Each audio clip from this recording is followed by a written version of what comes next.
Hello everyone, कैसे हो आप सब। एकदम आई होप बढ़िया होंगे, आपकी तैयारी एकदम मस्त चल रही होगी। तो मैं आपका तनसुख सर आपको आज कोई पढ़ाने नहीं आया हूँ। आपके लिए एक जो न्यूज़ आपको पता है परेशान कर रही होगी कि जो सीयूटी का सिलेबस है, जैसे कि आपको पता है चेंज हो गया है। बट ये कोई घबराने वाली बात नहीं है, ये तो एक खुशी की बात है कि सिलेबस पहले से कम हो गया है, क्योंकि जो नई एनसीईआरटी है उसके अकॉर्डिंग सिलेबस है। तो और भी खुशी की बात है, आपको कम सिलेबस पढ़ना पड़ेगा और अच्छे से पढ़ पाएंगे आप लोग।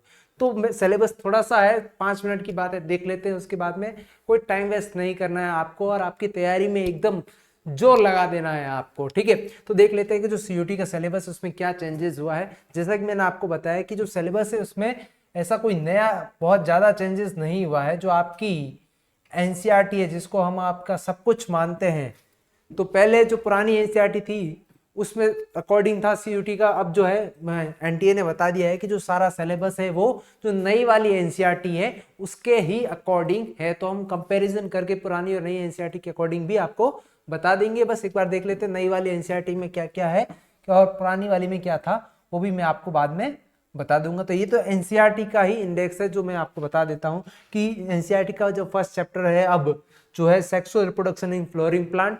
उसके बाद में ह्यूमन रिप्रोडक्शन, रिप्रोडक्टिव हेल्थ एक यूनिट ये हो जाता है। उसके बाद में जेनेटिक्स और इवोल्यूशन वाला सेकंड यूनिट हो जाता है। थर्ड जिसके सेकंड यूनिट है जिसके अंदर ये 3 चैप्टर्स है। और उसके बाद में आ जाता है फोर्थ यूनिट जिसके अंदर क्या है, ह्यूमन वेल्थ एंड हेल्थ वाला जो है, जिसके अंदर हेल्थ एंड डिजीज और माइक्रोब्स एंड ह्यूमन वेलफेयर है। उसके बाद बायोटेक्नोलॉजी के दो दो चैप्टर है वो है। और लास्ट में इकोलॉजी के 3 चैप्टर्स जो है, ऑर्गेनिज्म एंड पॉपुलेशन, इकोसिस्टम और डाइवर्सिटी एंड कंजर्वेशन। तो 13 चैप्टर जो ये नई वाली एनसीईआरटी के अंदर है वही चैप्टर है। तो ये चैप्टर आपको देखने हैं। ठीक है, ये तो एनसीईआरटी के अकॉर्डिंग बता दिया। अब हम चल लेते हैं सीयूईटी के जो ऑफिशियल साइट है उस पर कौन कौन से दे रखे हैं उसकी भी बात हम लोग कर लेते हैं, उसकी भी एक बार देख लेते हैं ना। ये तो है नई वाली जो नया सिलेबस है उसके अकॉर्डिंग ये वाली पीडीएफ देख लेते हैं एक बार। और साथ साथ में मैं आपको पुरानी वाली भी कंपैरिजन के फॉर्म में बता देता हूँ। चलो पहले पुरानी वाली को ही दिखा देता हूँ आपको कि पुरानी वाली में क्या क्या था, है ना। तो ये देखिए पुरानी वाली के अंदर क्या, जो रिप्रोडक्शन यूनिट थी फर्स्ट, उसके अंदर रिप्रोडक्शन इन ऑर्गेनिज्म जो है वो दे रखा था। बट हमारी जो ये वाली नई वाली है इसके अंदर वो नहीं है। तो ये फर्स्ट वाला एक तो नहीं होगा।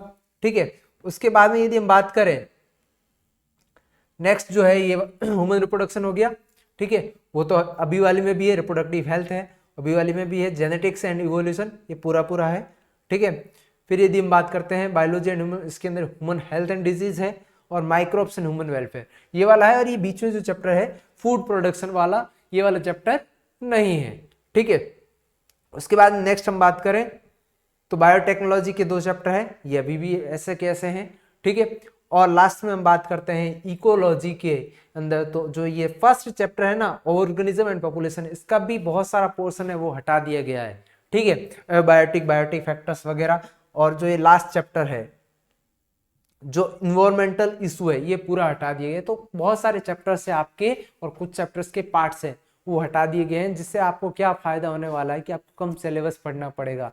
तो भाई जोरदार तैयारी करनी है आपको।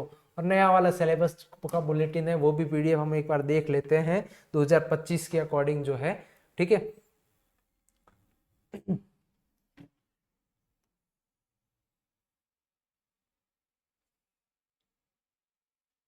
देखो इसके अंदर अब फर्स्ट चैप्टर लिखा हुआ है ह्यूमन जो है sexual reproduction in flowering plant. ठीक है, और human reproduction, reproductive health, genetics का है वही प्रिंसिपल इनहेरिटेंस वगैरह वही वाला चैप्टर है। मेंडल जिसको आप लोग मेंडल के नाम से जानते हैं। और उसके बाद में बायोटेक्नोलॉजी वाला चैप्टर है, माइक्रोब्स इन ह्यूमन वेलफेयर, और जो ह्यूमन हेल्थ एंड डिजीज वाला चैप्टर है। और इकोलॉजी के अंदर आपको ओनली 3 चैप्टर्स देखने को मिलते हैं, टोटल 13 चैप्टर्स देखने को मिलेंगे आपको। तो आपके कितने चैप्टर, पहले 16 चैप्टर थे अब 13 चैप्टर है।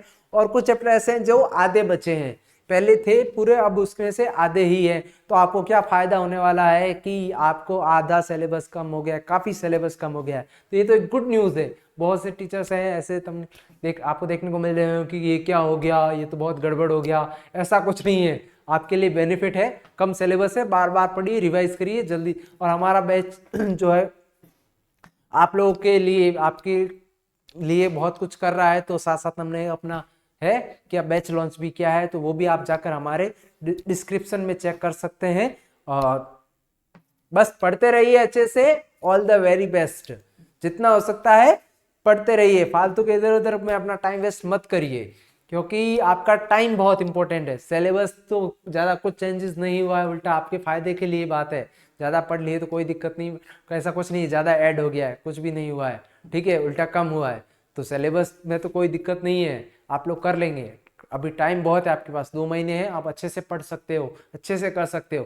तो आप लोगों को क्या करना है, आपको अपनी जी जान लगा देनी है, अपनी सारी जोश होश के साथ में अपनी जो तैयारी है उसको बूस्टअप करना है, तभी तो आप अपने ड्रीम कॉलेज के अंदर जा पाएंगे। तो अपनी जो उम्मीदें हैं, अपने जो सपने हैं, उनको साकार करने के लिए अपनी सारी जोश होश सब कुछ लगा लो उसके अंदर, ठीक है ना। तो ओके बच्चों, मिलते हैं क्लासेस के अंदर। Okay, bye bye.